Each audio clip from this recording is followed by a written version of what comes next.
Imo. What's going on, man?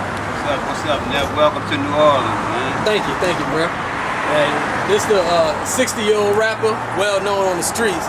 Oh, let us know how you get into this game and what your reasons is for getting in this game.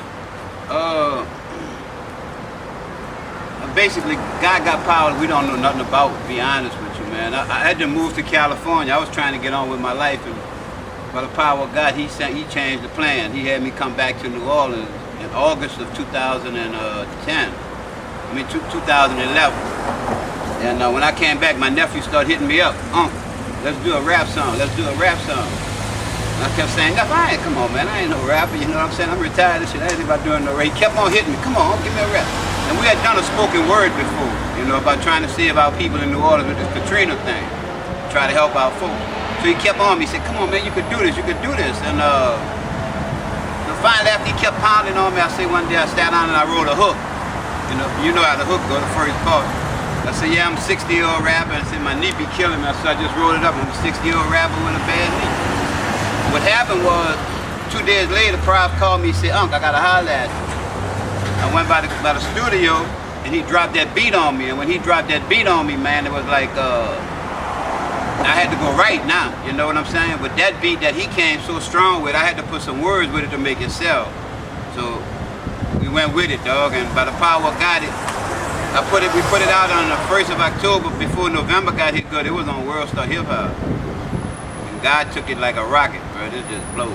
Yeah, you mentioned you had millions of hits on World Star Hip Hop. How's your public persona or your profile changed since then? It's all good. I mean, people love you when you do what you do, you know. And I act a fool with it, you know what I'm saying? Because I know it's like anything in life. If you want to sell something, you got to give people something that's going to sell. You know what I'm saying? So I got to go hard with that. Problem is, I'm wearing my knee out. You know what I'm saying? I'm going a little too hard. I hear you so New Orleans. So born and raised in New Orleans? Born and raised when I was 19. When I was 18. Moved to California. And me and my brother joined the military in 1968. And I joined December 6, 1968. By April of 1969, I was in Vietnam. Ain't enough training in the world to prepare you for what we saw, man. And I only was in there 5 months, so you know we were children, man. They threw guns in your hands and said, go over here and fight this war. We didn't have a clue, dog. We didn't have a clue. So a lot of us ended up on drugs. I ended up on heroin because of the nightmares and shit that we saw. You know, we couldn't handle it. They wasn't giving us no psychiatric help, so we did what we had to do. And unfortunately, mine ended up being on heroin for a while. But by the power of God, I was able to get through that. You know, it was about the toughest battle I ever had to face. Now this music in New Orleans, the music that permeates in the streets, how that affect your life and plays into what you're doing today? The way I was raised, jazz was our thing back in the day. I mean, you know, way back. We used to have this place uptown, man. I can't remember the name of the joint, but it was on Ferret Street, man. Just straight up jazz. You go there after everything else closed in the city. You go up there to this place and you throw down here all the boys like the Neville's and shit way back in the day. You know what I'm saying? Chocolate Milk way back in the day when it was coming out. And even a little after that, we had Kermit Ruffin. And when they was first coming out, they'd be hitting the jazz scenes and stuff. Young kids, you know. Trombone Shorty when he used to hit in the quarters and shit. I was more jazz than rap. Never moved me too much because I never really understood a lot of rap till Pac and them came out and they got militant with it and they started speaking words that, you know, started moving me in the way I wanted to hear because it was attacking the truth, the reality of the government, you know. So that's really when I went to rap. But locally, my boys, you know, Master P and all of them did good. And Julie, oh, I'm sorry, sweetie. I'm sorry.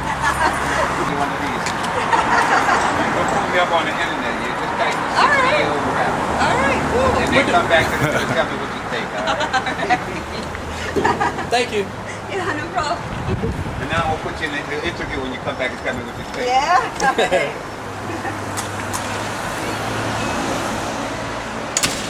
Yeah, it's New Orleans, man. In New Orleans, everybody's family, man. It's all love.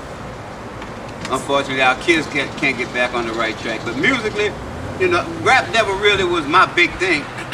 And when he asked me to do a rap song, he was like, come on, man, you could do this, you could do this. So I went in my route with what I knew from rap, from Juve and them acting up and all the rest of them boys, you know what I'm saying? I got 504 in me, man. I can't hide that. I'm not from Atlanta, I'm not from California, I'm not from nowhere but New Orleans. And when New Orleans bring it, we bring it in a way unlike nobody else. You know what I'm saying? We go hard, man. Now, you mentioned to me earlier about you're an advocate for the legalization of marijuana. Yeah, for many reasons, many reasons. I've had loved ones that I've lost to cancer that couldn't get the proper use with medical marijuana. They wouldn't allow them to go get it. You're arresting kids that's in college at 19 and 20 years old and you're placing them with rapists and murderers for smoking something that God made. You'd rather see them smoke synthetic marijuana and bath salts than to legalize this and let people do what they want to do. And that's smoke something God made. Hey, how you doing? And that's to smoke something God made. You know what I'm saying? We're making convicts and criminals out of our youth. That's not right.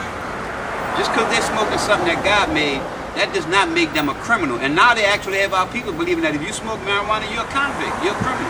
It's wrong, man. It was wrong when they did it, now they need to fix it. But they don't want to fix it because it can make money on us. Court bills, everything else that we got to pay. Losing our children. That's what this is all about. It's like the genocide with the gun thing. Too many guns in our neighborhood, man. This is not by accident, this is by design. They're putting these guns in our neighborhood for our children to become murderers. This is what they want. And part of my fight is to speak up on that. I can't sit by and be a Vietnam veteran and fought a war for this country and not be a Vietnam veteran and fight a war for my kids. I can't do it, dog. So when I made my record and my record went global and it went big, I got all kinds of missions that I want to do with this. I'm not trying to be, my next record I tell them, I'm not trying to be Wayne or I ain't trying to be Snoop Dogg. I want to be Unc Imo and I want to do what I got to do. And what I got to do is help a lot of people, man. We got to see that there's a better way to life than the way we live in this thing. You know what I'm saying? Stop judging each other, man, and start supporting each other. Nobody's buying these cats' records. Just like Chiggy Black, she doing her rap, all these other rappers doing their thing. Everybody's taking and downloading that shit off the internet. Nobody's buying their music. Nobody's buying my music. Y'all want us out here performing. Y'all want us to do these crazy antics and shit and perform for y'all. If y'all don't support the artists can't support themselves. And that's what's happening in the rap game. Nobody's buying music no more. Nobody, literally, is buying their music. And that's what's hard on them. They gotta go out and perform. They gotta do it too. I'm kind of old for all that, dog. I ain't trying to roll like that. You know what I'm saying? I'll do some shows. I'm trying to, right now I'm gonna be on this thing called Opening Act. Hopefully they're gonna use me on the next season, they said. But they did start showing my video on the advertising and on their show. So that helps too. Whenever you can get it out. The bottom line to everything is, and I tell people in my videos, I'm not a rapper about hard work and laboring and tooling over the fire like most of these rappers are. And I got props and a lot of respect for them cats. What I don't have respect for is the people that talk about rappers that don't even know what they're saying. If you don't like what they're saying, don't listen to it, but don't hate on them. You know what I'm saying? You're hating on somebody that's trying to do what that's their profession. That's what they want to become. It's an artist. Judge it like that. Stop with the hate, man. We all hating on each other. We got to get beyond all that dumb stuff. And let everybody know where they can find you at, Unc. You can find me on Twitter at Unc Imo, on YouTube at Terry Brown. That's my white name, my slave name. You can find me on Facebook at Terry Brown. You can find me on Instagram at Terry Brown and Social Cam at Terry Brown. I got videos under Emo Brown 1 on YouTube. If you subscribe to Emo Brown 1, you get all my stuff soon as they come out. And I got comedy and I got all kind of crazy shit. But I gotta do so much for my people, man, because in New Orleans we're losing so many elderly people to depression and nobody's addressing this issue. There's nothing for my people to do. We got the Jazz Fest, we got the French Quarter Fest, we got all these fabulous festivals every week. Strawberry Fest. We have millions of festivals in New Orleans. My people can't afford those festivals. Literally, they can't. They got kids that can't do that.